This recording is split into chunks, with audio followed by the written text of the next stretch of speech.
Bonjour à tous, bienvenue sur nouvellai.com. Aujourd'hui nous avons l'honneur et le privilège donc d'accueillir une personne de renom, élève au conservatoire d'art dramatique de Meudon. En 1976 il crée une compagnie théâtrale à Paris et met en scène en fait plusieurs pièces. Et en 82 il commence à réaliser des films documentaires. En 88 il fait sa propre société.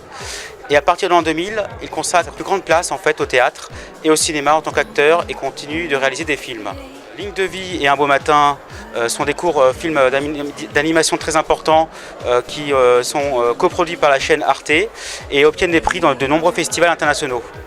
En 2007, il réalise son premier long métrage documentaire, Nous avons bu la même eau, qui sort en salle à Paris et en DVD. En 2010, il obtient la Palme d'Or donc au Festival de Cannes pour son court-métrage d'animation Chaîne d'histoire. Je vous présente maintenant donc Serge Avédéquian. Bonjour Serge, merci. Wow. Quand on entend tout ça, c'est une rétrospective, on se demande comment le temps est passé. En fait, ça s'étale dans une période de vie, on se demande comment les choses ont mûri, trouvé leur place. C'est une rétrospection justement intérieure, c'est très curieux parce que ça ne nous rajeunit pas, ça ne nous vieillit pas non plus, mais ça montre bien que le temps fait son travail. Voilà. Et donc on est de retour là pour les nouveaux projets plus ambitieux. Alors après la Palme d'Or en 2010, donc au Festival de Cannes, ça a forcément eu des répercussions pour les projets qui sont actuels et les projets futurs. Oui, bien sûr, ça, c'est un accélérateur de particules, comme on dit, de mouvement, ce genre de prix, mais dans mon cas, c'était pas une révélation, on va dire, parce que je suis pas tout jeune, j'ai fait beaucoup d'autres choses avant, je suis comédien, donc le chemin, il est tracé de façon multiple et assez irrepérable. J'ai passé ma vie à, non pas avancer masqué, mais à avancer de façon troublante, parce que j'ai pas tiré toujours le même fil. J'étais au théâtre, je suis venu au cinéma, j'ai commencé à réaliser des documentaires, après j'ai fait des courts-métrages de fiction, après de l'animation, j'ai été souvent impliqué dans la vie de la communauté arménienne aussi, donc voilà, c'est une façon d'écouter son instinct, d'écouter les élans, d'écouter la justesse aussi de ce qui est légitimé en soi. Aujourd'hui, j'ai fait le Parajanov, le long métrage ukraino-arméno-géorgio-français, qui va sortir en salle, maintenant on peut le dire, de façon claire, à la fin de l'année, par Zoetrope Film, à Paris et en province. Je suis enfin sûr et content que ça va parvenir au public, donc le travail commence maintenant, donc c'est important. Et ça a été un projet initié par les Ukrainiens au départ, il y a 2 ans et demi, 3 ans, et qui est allé assez vite.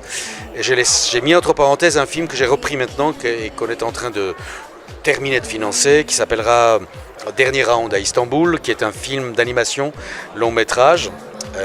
Je suis avec le producteur ici à Cannes pour verrouiller, mais on a déjà fait beaucoup de travail, on a fait les films tests, on a fait des séquences, l'équipe est prête, j'espère qu'on se mettra en fabrication en septembre-octobre et que le film sera prêt avant fin 2015 parce que ça concerne aussi les conséquences du génocide des Arméniens indirectement. Mais je suis aussi en écriture définitive d'un autre long métrage déjà parce qu'il faut avoir plusieurs fers au feu souvent parce que les projets mettent du temps à se faire. Donc c'est un film qui concerne aussi indirectement l'Arménie puisque ça se tournerait là-bas avec un acteur français qui serait le rôle titre et c'est une tragicomédie que j'aime beaucoup, de la vision qu'on peut avoir d'un village arménien aujourd'hui à 1800 mètres d'altitude par un Français qui atterrit là par hasard et qui est pris pour quelqu'un d'autre et qui va essayer de s'en sortir sans parler la langue. C'était assez épique, je suis très content de ce projet de l'écriture, c'est en plein financement aussi et que j'espère tourner juste après la réalisation de Dernier Round à Istanbul, le film d'animation, donc d'ici 1 an encore. Après tout, je pense qu'il faut qu'on se resitue, nous, dans le monde, et ne pas rester fermés sur nous-mêmes. C'est très très important aujourd'hui que les jeunes générations à venir arrivent à se situer. Par exemple, qu'est-ce que ça veut dire appartenir à un peuple de diaspora ? Les Arméniens sont un peuple de diaspora. C'est pas parce qu'il y a une Arménie que les Arméniens ne sont pas un peuple de diaspora. La majorité des Arméniens vivent en dehors d'un territoire qui s'appelle l'Arménie. Il faut donc assumer ce fait, le légitimer, lui donner un visage réel, très diversifié d'ailleurs. C'est plutôt une richesse qu'une pauvreté. il faut vraiment le vivre comme quelque chose d'à part entière et non pas un peu le cul entre deux chaises, quand on fait ouais, là, je suis arménien, mais l'Arménie. Non, alors les Arméniens d'Arménie, c'est pareil. Je veux dire, dans quelle mesure, au-delà du fait qu'ils sont sur un territoire, un gouvernement récent qui s'appelle République d'Arménie, dans quelle mesure ils ne sont pas eux-mêmes aussi, d'une certaine façon, appartenant à la culture de la diaspora. Tout ça est intéressant. Mais j'ai aussi monté un opéra à Erevan et à Nanterre l'année dernière, qui va sortir en DVD bientôt. C'est vrai que plus j'avance dans le temps, plus mes travaux sont liés à ma propre culture, parce que c'est probablement ce qui est le plus légitime en moi. Je n'ai pas envie de raconter des trucs qui ne me concernent pas. Mais je n'ai pas non plus envie de raconter des trucs qui ne concernent que moi. Voilà la différence. Vous voyez ce que je veux dire? J'essaie de trouver où est-ce que, à l'échelle de l'humanité, ce qu'on a vécu, ce qu'on vit, concerne les autres. Serge, merci beaucoup. Merci. En tout cas, on souhaite le grand succès pour donc le dernier film. Parajanov qui sortira bientôt. J'espère que les Arméniens et les autres iront le voir. Bien sûr. Et puis dès que le dernier round à Istanbul sera à même d'être vu, vous serez au courant.